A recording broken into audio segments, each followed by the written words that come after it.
ఈసారి మీ పార్టీని farm house లో ప్లాన్ చేయాలనుకుంటే వెంటనే డోసే యాప్ ని డౌన్లోడ్ చేసుకుని బుక్ చేసుకోండి.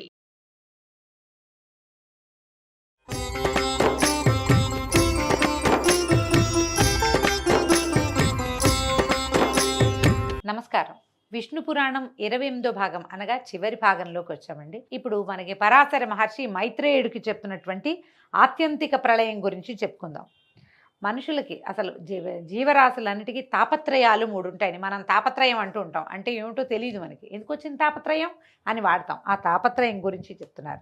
ఆది భౌతిక, ఆధ్యాత్మిక, ఆదిదైవిక అని 3 విధాలైన తాపాలు జంతువులని పీడిస్తుంటాయి, మనని, ప్రాణుల్ని. అవి శారీరకాలు, మానసికాలు అని 2 విధాలు. ఆధ్యాత్మికం, శారీరకం. మహారోషం, క్రోధం, మదం అనేవి మానసికాలు. రకరకాల వ్యవహారాలు ఉన్నాయండి ఇందులో. శరీర సంబంధమైనది ఆధ్యాత్మికం. ఇతరుల వల్ల కలిగే బాధలు ఆది భౌతికాలు. వాయువు, అగ్ని మొదలైన వాటి వల్ల కలిగినవిగా గ్రహించంటే ప్రపంచం మిగిలిన వాటి వల్ల కలిగేదనమాట. వీటిని ఆది భౌతికాలు అంటారు. ఇలాంటి తాపత్రయం శరీరికి అంటే ప్రాణులకి, మనలాంటి వాళ్ళకి గర్భవాసము, జననము, ముసల్తనము, అజ్ఞానము, మరణము, నరకము ఇలాంటి వాటికి సంబంధించిన వివిధమైన దుఃఖాలని కలిగిస్తూ ఉంటుంది. వీటి వల్ల భరించరాని దుఃఖం కలుగుతుందని చెప్పక్కర్లేదు. ఆ దుఃఖాల గురించి చెప్తున్నారనమాట. ఈ తాపత్రయాలన్నీ దుఃఖాన్ని కలిగించేవేనండి. దాని గురించి చెప్తున్నారు. ఒక స్త్రీ గర్భమునందు అది నివాసము, అది ఎలాంటిదో చెప్తారు. వీళ్ళు ఎలా పుడతాము, మనం లోపల ఎలా ఉంటాం, మలం మధ్యన మావితో పుట్టి మిక్కిలి వంకరగా వీపు, గుండె, కంఠము కలిసి ఆ తల్లి కడుపులో అణిగిమణిగి ఉంటుంది శిశువు. ఇలా ఉంటుంది కదండి, వంగి ఇరుకు ప్లేస్లో. మామూలుగా ఇలా చేతులు చాపితే ఇంత పళ్ళ నిండా పెద్ద బల్ల నిండా ఉండే పిల్లవాడు లోపల ఇంత బ్యాగ్లో ఇట్లా ముడుచుకుని ఉండవలసి వస్తుంది.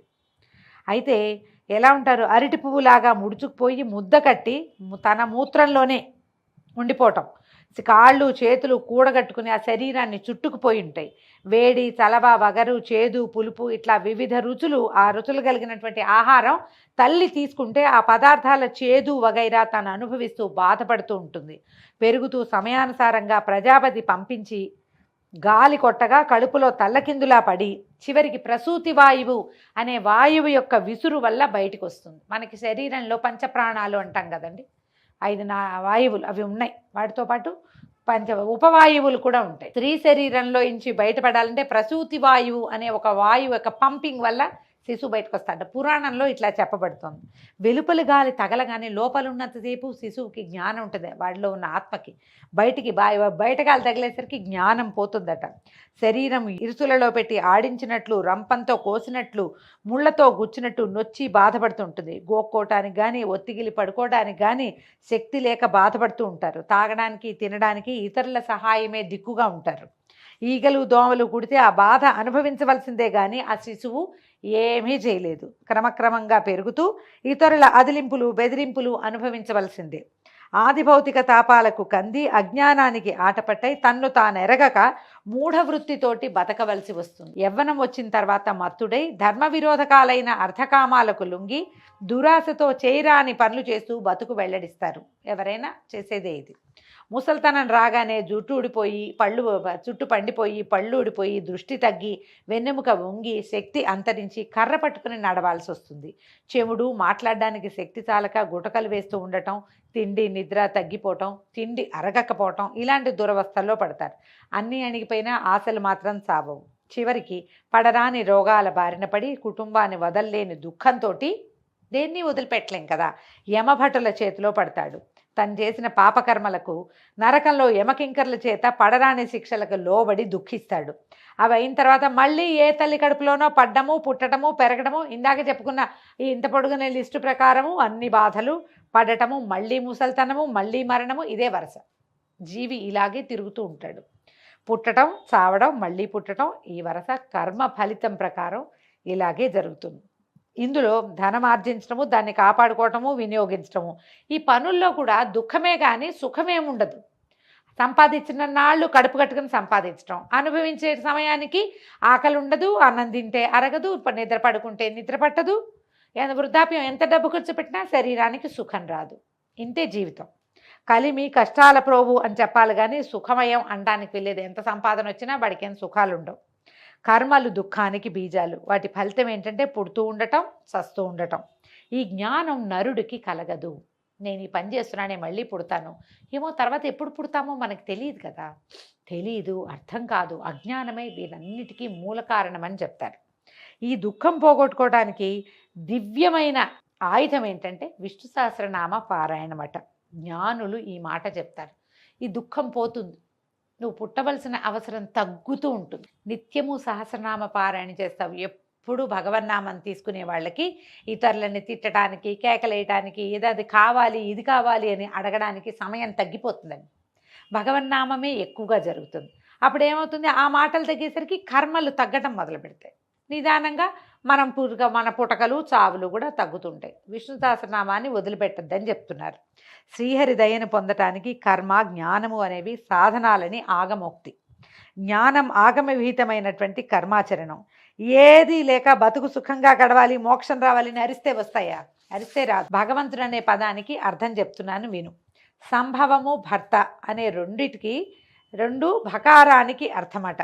పుట్టించి, నడిపించి, లయమొందించే శక్తులు 3 కలిగిన వాడు భగవంతుడు. విజ్ఞానము, ఐశ్వర్యము, సంపద, యశస్సు, వైరాగ్యము, వీర్యము అనే ఈ 6 కూడా ఈ భగమనే పదానికి అర్థాలు. ఇవే షడ్గుణాలు. ఇవి కలవాడు భగవంతుడు. ఇవన్నీ ఉన్నాయి ఆయనకే అని విద్వాంసులు నిర్వచనం చెప్తారు. ఈ 6 గుణాలతో ఉన్న ప్రపంచంలో తనలో ప్రపంచము ఉన్నవాడు భగవంతుడని విబుధుల యొక్క నిర్ణయము. ఈ భగవన్నామం పరబ్రహ్మ స్వరూపి అయిన వాసుదేవుణ్ణి గురించే చెప్పబడింది, కానీ మరే దేవతకి చెల్లదు. ఈ విషయం మునుపు కేశిధ్వజుడు అనే రాజర్షి ఖాండిక్యుని తండ్రికి చెప్పాడు అనేసరికల్లా మైత్రేయుడు అడిగాడు, కేశిధ్వజుడు ఎవడు, ఖాండిక్యుడు, ఈ ఖాండిక్య జనకుడు అనేవాడు ఎవడు, వాళ్ళకి యోగ నిమిత్తంగా కలిగిన వాదం ఏమిటో చెప్పమని అడిగేసరికల్లా పరాశర మహర్షి ఇట్లా చెప్తున్నారట. జనక వంశీయుడు అమితధ్వజుడు, అతనికి ఖాండిక్యుడు, కృతధ్వజుడు అని 2 కుమారులట. తండ్రి తర్వాత వాళ్ళిద్దరూ రాజ్యం సమానంగా పంచుకుంటే ఈ కృతధ్వజుని కుమారుడు కేశిధ్వజుడు అనేవాడు ఏంటట, అతను తపోధనుడు, ఆత్మవిద్యాపరాయణుడు, బలపరాక్రమశాలి అయ్యి ఈ సంసారాన్ని అవిద్య వల్ల తరిస్తాను అని తండ్రి తర్వాత రాజ్యాన్ని అనుభవిస్తూ, అతను చాలా తెలివిగలవాడే కానీ తండ్రి తర్వాత రాజ్యాన్ని తీసుకున్నాడు. అలా ఉండగా ఖాండిక్యుని తండ్రి కర్మ పద్ధతిగా రాజ్యమేలుతూ పగబట్టి ఖాండిక్యుడు గెలిచి కేశిధ్వజుడు అంటే వాడు పాపం వాడి దారిని వాడు చేసుకుంటూ ఉంటే ఇతను ఏం చేశాడనమాట, వాడి యొక్క సిరి సంపదలను లాక్కున్నాడు. అప్పుడు ఏం చేశాడు, ఖాండిక్యుడు వాడి సంగతి వేరే, వీడి సంగతి వేరే, కానీ కేశిధ్వజుడు ఖాండిక్యుడిని జయించేసరికి ఈ ఖాండిక్యుడు ఏం చేశాడు, తనంతట తను నగరం విడిచిపెట్టేసి మంత్రులు తను అందరూ కలిసి అరణ్యంలోకి వెళ్ళిపోయారు. కేశిధ్వజుడే సర్వరాజ్యానికి అధిపతి అయ్యాడు. ఆ కేశిధ్వజుడు ఒకనాడు యజ్ఞం చేయబోతే ఆ యజ్ఞానికి సంబంధించిన యజ్ఞ పశువుగా ఒక ఆవుని, హోమధేనుని నిర్ణయించారు. ఆ ధేనువు ఒక పులి నోట పడి చనిపోయిందట. అది తెలిసేసరికల్లా కేశిధ్వజుడికి బెంగొచ్చింది. అయ్యో ఇదేమిటి, ఈ హోమధేనువు ఇలా అయిపోయిందని, ఈ దోషానికి ప్రాయశ్చిత్తం ఏమిటని ఎందరో ఋత్విజులను అడిగాడు. అడిగితే మా తెలీదు, కశేరుడు అనే జ్ఞానున్నాడు, కశేరుడి దగ్గరికి వెళ్ళి అడగమన్నారు. ఈ కశేరుడు ఆయన అక్కడెక్కడో అడవిలో ఉన్నాడు. ఈ రాజుగారు అక్కడ దాకా కాలినడకని పోయి ఆయన్ని అడిగాడు. ఆయన ఏమన్నాడు, భార్గవుణ్ణి అడగమని చెప్పాడు. మళ్ళీ భార్గవుడి దగ్గరికి నడిచి వెళ్ళాడు. భార్గవుడు అన్నాడు, నాకు కూడా తెలీదు, ఈయన శునకుడు అనే ఈయనున్నాడు ముని, ఆయన కనుక్కోమన్నారు. శునకుడు ఏం చెప్పాడంటే, రాజా, గోవధకి ప్రాయశ్చిత్తం సామాన్యమైంది కాదు, కానీ నేను చెప్పలేను. నీ శత్రువు, ఆగర్భ శత్రువు, నీ సోదరుడు, నీ ముందు నీ రాజ్యానికి అధిపతి అయినటువంటి ఖాండిక్యుడు చెప్తాడు. ఖాండిక్యుడికి చాలా శాస్త్రజ్ఞానం ఉంది, యోగ జ్ఞానం కూడా ఉంది, అతనిని కనుక్కో అని చెప్పేసరికల్లా ఏం చేశాడు ఈ కేశిధ్వజుడు, అంతకుముందు ఇద్దరు పోరాడుకుని రాజ్యాలు లాక్కున్నారు కదా, అయినా సరే ఎలాంటి సందేహము లేకుండా తన పగని పక్కకు పెట్టి కృష్ణాజీనం కట్టుకుని మృగశృంగకరుడై చేతిలో మృగశృంగం పట్టుకున్నాడట. అంటే మన లేడీ యొక్క కొమ్ములు పట్టుకున్నాడు. అంటే నేను ఏ పగ లేకుండా ఉన్నాను, కేవలము యోగం గురించి తెలుసుకోవడానికే వస్తున్నానని తన తాలూకు వస్త్రధారణ ద్వారా తెలియజేసి కానీ రథాన్ని ఎక్కే వెళ్ళాడని రాస్తున్నారు. ఖాండిక్యుడి దగ్గరికి వెళ్ళారు. ఈ ఖాండిక్యుడిని దూరం నుంచి కేశిధ్వజుడిని చూసి మునులంతా తెల్లబోయారట. రాజా, మన శత్రువు, ఆ చేతిలో ఉన్నటువంటి ఈ లేడి తాలూకు కొమ్ములు వీళ్ళకి ఖడ్గంలా కనపడింది. ఖడ్గదారిగా ఒంటరిగా వచ్చాడు, ఎవ్వరు లేరండి, ఆయన ఎందుకో ఒక్కడే వస్తున్నాడు, చంపేద్దాము అన్నారు. అనేసరికల్లా ఈయన అన్నాడు అనేసి వీళ్ళు వెళ్ళిపోయారు. ఆయన దగ్గరికి. వాళ్ళు ఏం చేశారు, ఆ మంత్రులు వాళ్ళు కత్తులు కటార్లు పుచ్చుకుని వెళ్ళేసరి కల్లా కేశధ్వజుడు చెప్పాడట, ఆగండి, నేను పోరాటానికి రాలేదు, ఆ పగని మర్చిపోండి. నేను చేసిన యజ్ఞానికి సంబంధించిన ఆవు పులి వల్ల మరణించింది. ఆ ప్రాపప్రాయశ్చిత్తానికి శునక మహర్షి చెప్పిన ప్రకారము నేను ఇక్కడికి వచ్చాను, ఖాండిక్యుడి కోసం వచ్చాను అనేసరికల్లా వాళ్ళు ఏమన్నారు, ఇంకా నయం, నిన్నెట్లా నమ్ముతాం, నువ్వు సొంత సోదరుడి రాజ్యాన్ని లాక్కున్నవాడివి, యజ్ఞము గోహత్య ధర్మాలు ఇవన్నీ చెప్పద్దు మాకు, శత్రువు ఒంటరిగా దొరికితే చంపాలని మాకు తెలిసిన ధర్మం, రాజనీతి అదే, శత్రువు దొరికితే ఇంకా శత్రు శేషం ఉండనివ్వకూడదు, నువ్వు దొరికావు అనేసరికల్లా సరే ఖాండిక్యుడు వెనకాల నుంచి వచ్చాడట. చూసి మంత్రులకి బోధించి వద్దు వద్దు, తొందరపడి దోషం చేస్తే దానివల్ల వచ్చే సుఖం చాలా తక్కువ, తొందరపడకూడదు,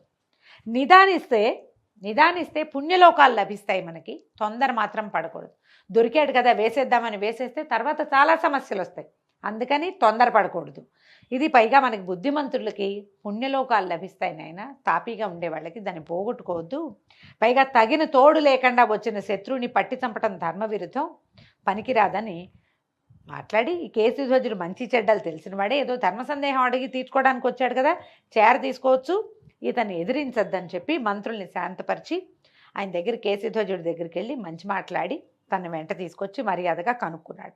అప్పుడు కేశధ్వజుడు తన వచ్చిన పనిని చెప్పి ప్రాయశ్చిత్త విధిని చెప్పమన్నాడు. అప్పుడు ఖాండిక్యుడు ఏం చేశాడట, వేదోక్త విధి వేదోక్తంగా ఎలా చెప్పబడింది, యజ్ఞ పశువు మరణిస్తే ఏం చేయాలో ఆ విధులన్నీ ఖాండిక్యుడు క్షుణ్ణంగా చదువుకున్నాడు.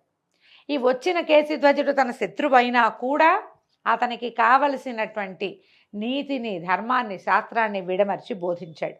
ఈ కేశధ్వజుడు వెనక్కి తిరిగి వచ్చి ప్రాయశ్చిత్త విధిని చేసుకుని సాంగోపాంగంగా యజ్ఞం చేసి ఋత్వికులకు సభ్యులకు యథోక్తమైన దక్షిణ తాంబూలాలు ఇచ్చి దీనులకు అనాథలకు కోరిన ధనధాన్యాదులు ఇచ్చి తృప్తుల్ని చేశాడట. కానీ ఒకనాడు అనుకున్నాడు, అదంతా అయిపోయింది యజ్ఞం అయ్యాక, నాకు ప్రాయశ్చిత్త విధి తెలిపి కృతకృత్యుణ్ణి చేసిన ఖాండిక్యునకు ఇష్టమైనవి, అతనికి ఏమి ఇష్టమో అది ఆయనకి సమర్పించాలి అని భావించి మంత్రుల్ని భటుల్ని వెంట పెట్టుకుని కాలినడకన ఖాండిక్యుడి దగ్గరికి వెళ్ళాడట. మొదటిసారి రథం ఎక్కి వెళ్ళాడని చెప్పారా, ఈసారి మాత్రం ఆయన రథం ఎక్కి వెళ్ళాలి, నిదానంగా అందరినీ వెంబడి పెట్టుకెళ్ళి, నాయనా నీకు ఇష్టమైంది ఏమిటో చెప్పు, నేను నీకు అది సమర్పిస్తాను, నీ వల్ల నేను ఈ యజ్ఞాన్ని పూర్తి చేయగలిగాను అని మాట్లాడడానికి వెళ్ళాడు. నీకు గురుదక్షిణ ఇస్తానంటే అప్పుడు ఖాండిక్యుని మంత్రులు అన్నారు, చెప్పారట, రాజ్యం కోరుకో స్వామి, రాజ్యం కోరుకో, మనం ఇటు అడవుల్లో పడి చచ్చిపోతున్నాము, రాజ్యం కోరుకోమంటే ఈయన నవ్వాడట ఖాండిక్యుడు. ఆయన చెప్పాడు, ఈ ధనం సంపాదించడం, రాజ్యానికి ఆశపడటం, ప్రధానులు మంత్రులైన మీ ఉద్దేశం కానీ నాకు ఆ కోరిక లేదు, పరమార్థ యోగం ఇతని వల్ల తెలుసుకుని బ్రహ్మపదం చేరతాను, అశాశ్వతమైన ఫలితాలు నాకు ఇష్టం లేదని చెప్పి కేశధ్వజుడు అన్నట్ట. అయ్యా ఇప్పుడు చూడండి, ఖాండిక్యుడికేమో శాస్త్రం తెలుసు, కేశధ్వజుడికి మోక్ష విధానం తెలుసు, యోగ మార్గం తెలుసు, చదువుకున్నాడు, కానీ ఆయన కొంత అవిద్యకి లోబడి ఈ రాజ్యము రాజ్యకాంక్ష భూలోకంలో ఉన్నప్పుడు ఇవి చేయాలని అది చేసేసాడు.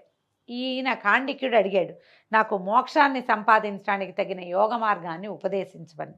అప్పుడు అన్నాడు, నువ్వు రాజువి కదా, ఇప్పుడు మనం రాజులం, ఇప్పుడు ఏం చేయాలి, ఈ రాజుగా ఉన్నప్పుడు ఒక క్షత్రియుడిగా ఉన్నప్పుడు రాజ్యపాలన చేయాలి, నువ్వు భోగాలు అనుభవించడం దొరతనం నేర్పటమే ముఖ్యము, అది వదిలిపెట్టేసి నువ్వు యోగ మార్గాన్ని ఎందుకు అడుగుతున్నావంటే అప్పుడు ఖాండిక్యుడు చెప్తున్నాడు, అజ్ఞానానికి మూలము లక్ష్మీదేవితోటి సంబంధం, పాపాలకి రూపాలే మనం చేసే పనులు, వాటి ఫలితం భరించరాని కష్టాలు, ఇవి ఏంటంటే దీనివల్ల దాంతో జరిగేది ఏంటంటే అజ్ఞానానికి కారణం అదే, మనకి ఏదో కావాలనిపిస్తుంది, దానికోసం ఏదో తప్పు చేస్తాం, ఆ తప్పుని రూపుమాపుకోవడానికి ఏదో యజ్ఞం చేస్తాం, ఆ యజ్ఞానికి డబ్బు కావాలని ఏదో యుద్ధం చేస్తాం. చూడండి, ఒక పని చేయడానికి ఎన్ని పనులు చేయవలసి వచ్చింది, ఇవన్నీ చేయవలసి వస్తుంది, కాబట్టి నాకు అవ్వద్దు, దివ్యమైన మోక్ష మార్గ ఉపదేశం చేయవలసింది అని కోరుతున్నాను, అది తప్ప వేరేది నీ దగ్గర నుంచి నేను గురుదక్షిణగా స్వీకరించను అని చెప్పాడట. అప్పుడు కేశధ్వజుడు చెప్పాడు, అవిద్య వల్ల మృత్యువుని ఎప్పుడు గెలుస్తాను అని అదే స్మరణ వల్ల రాజ్య సంపద నాకు ఈశ్వర ప్రసాదంగానే కనపడుతుంది, ఆత్మ కాని వస్తువుని ఆత్మగా భావించడం, తనకు రాని సొమ్ము కోసం ఆరాటపడటం, ఈ రెండే అవిద్యకి బీజాలు. పాంచభౌతికమైన ఈ శరీరమునందు దేహి అజ్ఞానానికి లొంగి అహంభావంతో ప్రవర్తిస్తూ ఉంటాడు. ఇల్లు ఇల్లాలు పిల్లలు ఇదే ధ్యాసతో మమకారాన్ని పెంచుకుంటూ బ్రతుకు గడిపేవాడు అవివేకి. ఉపభోగాలకి ఆశపడి ప్రయత్నించడం, చేయరాని కర్మలు చేయవలసి వస్తుంది. ఆ కర్మలే పురుషునకు తెగని బంధాలు, వాటి వల్లే అతను మళ్ళీ మళ్ళీ పుడుతూ ఉంటాడు. పృథ్వీతత్వ ప్రధానమైన ఈ దేహము పృథివికి సంబంధించిన పదార్థాల చేతనే వృద్ధి పొందుతుంది. ఒక ప్రాణి ఆ లెక్కకు మించిన ఎన్నో సంసార సంబంధాల బంధాలలో చిక్కుబడి వాసనలు అనే పరాగానికి లొంగి మోహారణ్యంలో తిరుగుతూ ఉంటుంది. మనం ఇక్కడిక్కడే తిరుగుతాం, మనం వీళ్ళకే పుడుతుంటాం, ఇక్కడే పుడుతూ ఉంటాం, ఈ లోకంలోనే పుడతాం. ఒక బాటసారి కంట్లో పడినటువంటి దుమ్ముని వేడి నీళ్లతో పోగొట్టుకున్నట్టుగా కర్మ సంబంధమైన అజ్ఞానము ఆత్మబోధ వల్ల పోతుంది. కంట్లో దుమ్ము పడితే వేడి నీళ్ళతోటో చన్నీళ్ళతోటో కడుక్కుంటే పోతుంది. వేడి నీళ్ళు అని చెప్తోందండి పురాణం, హాట్ వాటర్ తోటి కడుక్కోవాలట. ఈ కర్మ సంబంధమైన అజ్ఞానము ఆత్మబోధ వల్ల. అందుకనే మనం ప్రవచనాలు పురాణాలు వింటాం. పూర్వకాలం నుంచి మనం హరికథలు వినటము అవి మన పద్ధతిగా ఉంది. వీటి వల్ల ఇప్పుడు మనం ఇందులో పడి కొట్టుకుపోతుంటాం సంసారంలో. అందులో నుంచి బయటికి రావడానికి మనకు ఒక ఆలంబన కావాలి. దానికి ఆలంబనే పురాణాలు కానీ ప్రవచనాలు కానీ అని చెప్తున్నారు. అజ్ఞానం విడువగా మోక్షం కలుగుతుంది. చల్లని నీరు అగ్ని చేత వేడెక్కినట్టుగా మమకారానికి చుట్టుకుపోయిన ప్రకృతి గల శరీరి కష్టాలకు చిక్కుతాడు. కనుక కల్మషాన్ని పోగొట్టేది, మోక్ష మార్గాన్ని చూపేది అయిన యోగాన్ని నేర్చుకోవాలి. అది మోక్షాన్ని సాధిస్తుంది అంటే ఖాండిక్యుడు ఇట్లా అన్నాడట. నిమివంశంలో నీకన్నా మిన్నగా చెప్పదగిన జ్ఞానధనుడు పుట్టడు, కనుక నీవే నాకు ఆ యోగ విద్యను బోధించు.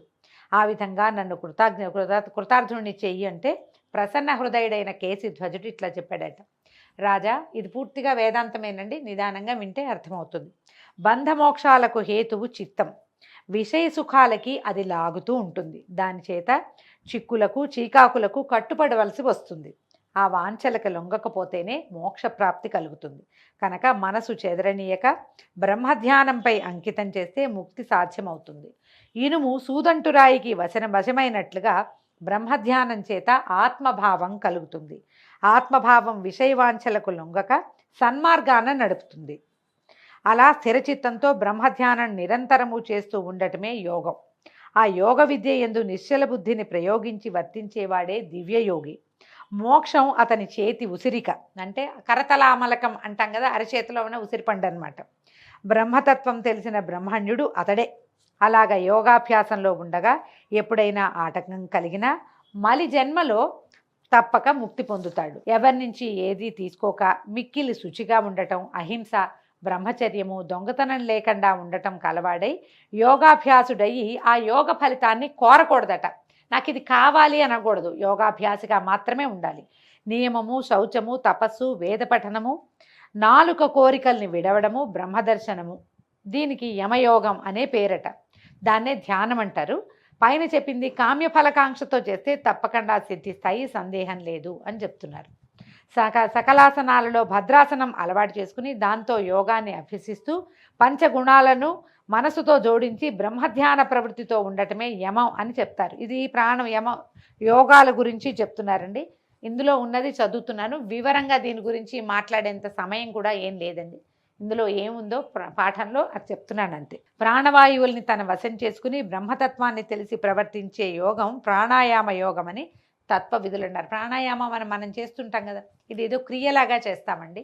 సాధకుల వ్యవహారం వేరేగా ఉంటుంది.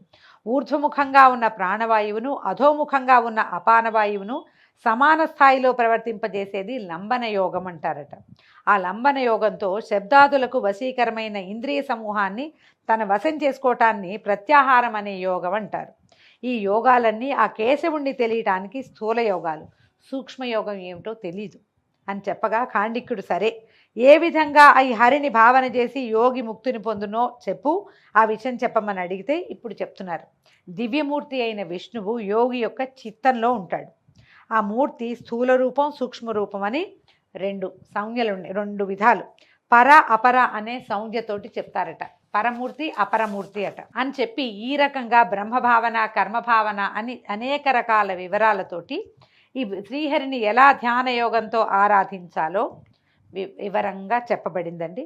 ఈ విధంగా యోగ విద్యతో వాడికి క్రమంగా భగవద్ దర్శనం లభిస్తుంది. చివరికి వాళ్ళని తన వద్దకి తీసుకుంటాడు అని సంగ్రహంగా యోగ విద్యను గురించి చెప్పేసరికల్లా ఖాండికుడు సంతోషించి, నీ ఉపదేశం నాకెంతో నచ్చింది, నీ వల్ల నా దృష్టి భగవంతుడి వైపుకు వెళ్తోంది, పద్మాక్షుడి మీద నిలిచింది అని చెప్పి, చాలు నాకు నువ్వు చేసిన ఉపదేశం చాలు, నేను ఈ రకంగా యోగాభ్యాసాన్ని పరుణ్ణయి మోక్షాన్ని పొందుతానని ఖాండిక్యుడు కేసిధ్వజుడికి అనేకానేక కృతజ్ఞతలు చెప్పారు. వీళ్ళిద్దరూ జనకరాజర్షి వంశానికి చెందిన వాళ్ళేనండి.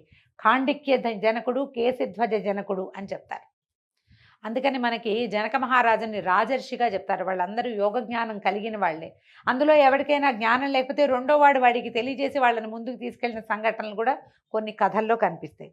తర్వాత ఏమైందట, ఖాండికుడు తన కుమారుడికి పట్టం కట్టంటే తన తర్వాత తన పరివారాన్ని చూసే ఇలా విధానాన్ని కుమారుడికి అప్పచెప్పి తర్వాత యోగ విద్యాభ్యాసంలో సకల సంతోషాలని పొందాడట. ఈ కేశిధ్వజుడు కూడా తన నగరానికి వెళ్ళిపోయి పద్మాక్షుని ఆరాధిస్తూ అనేక యజ్ఞాలు చేశాడు. వాసుదేవుని అనుగ్రహంతో దివ్యభోగాల్ని అనుభవిస్తూ హాయిగా ఉన్నాడట అని చెప్పి పరాశరులు చెప్తున్నారు. మైత్రేయ, సర్గ ప్రతిసర్గాదుల మన్వంతరాల వృత్తాంతం చెప్పాను, ఇక నువ్వు వినాల్సింది ఏమిటి నాయనా అని అడిగేసరికల్లా మైత్రేయుడు చెప్పాడు, అన్నీ విన్నాను, ఇంచుమించుగా అన్నీ తెలుసుకున్నాను, మనసు నిర్మలమై శాంతగుణ భాసురమైంది. ఏదైనా పురాణాలు వినేసరికి మనకు ఒక ప్రశాంతత లభిస్తుంది కదా. మైత్రేయుడికి కూడా ఎలాగే లభించింది. నేను రకరకాల విషయాలు అడిగాను, మీరు శ్రమపడి ఎన్నో విషయాలు నాకు తెలియజేశారు, నా వల్ల మీకు కలిగిన శ్రమకి నన్ను క్షమించండి అంటే అప్పుడు ఈయన చెప్పాడు, నాయన నువ్వు నాకు చేసిన సేవ వల్ల దేవతలు కూడా సిద్ధించని నీ శ్రీ విష్ణు పురాణం నీకు ఆనందంగా చెప్పగలిగాను. నువ్వు నాకు కలిగించింది పుణ్యమే కానీ ఇది శ్రమ కాదు. దేవతలు, రాక్షసులు, గంధర్వులు, యక్షులు, పన్నగులు, కిన్నరులు, సిద్ధులు, సాచులు, మునులు, 4 వర్ణాల వారు, నదీనదాలు, సముద్రాలు, వనాలు, పంచభూతాలు, గ్రహ నక్షత్రాలు, అగ్నులు, మన్వంతరాలు, వేదశాస్త్ర పురాణాలు విష్ణుమూర్తులే, అన్నీ విష్ణు స్వరూపాలేనట. ఈ చరిత్ర విన్నవారు సకల శుభాలు పొందుతారు. ఆ ఇన్నిటా వినుతింపదగిన విష్ణు పురాణాన్ని రాసినా, చదివించినా, వినినా, పూజించినా శుభప్రాప్తి అవుతుంది. భక్తవత్సలుడైన పద్మాక్షుడు ఇష్టఫలాలని ప్రసాదిస్తాడు. విష్ణు పురాణాన్ని భక్తితో చదివినా విన్నా, అశ్వమేధం చేసి అవబృధ స్నానం చేస్తే వచ్చే ఫలితం లభిస్తుంది.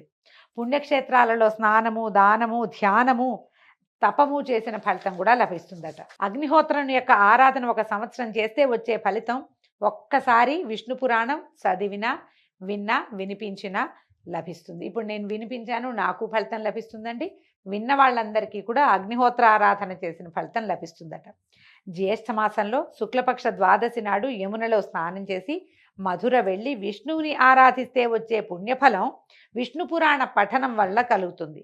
శ్రావణ మాసంలో విష్ణు పురాణం నందలి కథలు కొన్నిటిని చదివినా కూడా దుస్వప్నం పోతుంది. ఒకవేళ శ్రావణంలో ఏదైనా పీడకలలు కనుక వస్తే మాసాన్ని బట్టి అన్నమాట, ఎప్పుడు పీడకలు వచ్చినా విష్ణు పురాణంలో ఒక ఎపిసోడ్ విన్నా కూడా ఫలితం లభిస్తున్నట్ట. దుస్వప్నం యొక్క దుష్ట ఫలితాలు ఏమైనా ఉంటే అవి పోతాయి.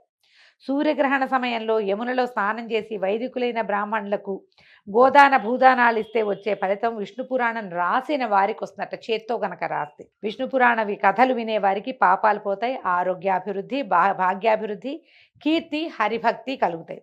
నేను పులస్త్య మహాముని వల్ల ఈ పురాణం విని నీ వంటి తపోధనలకు చెప్పే ధన్య చరిత్రుడిని అయ్యాను.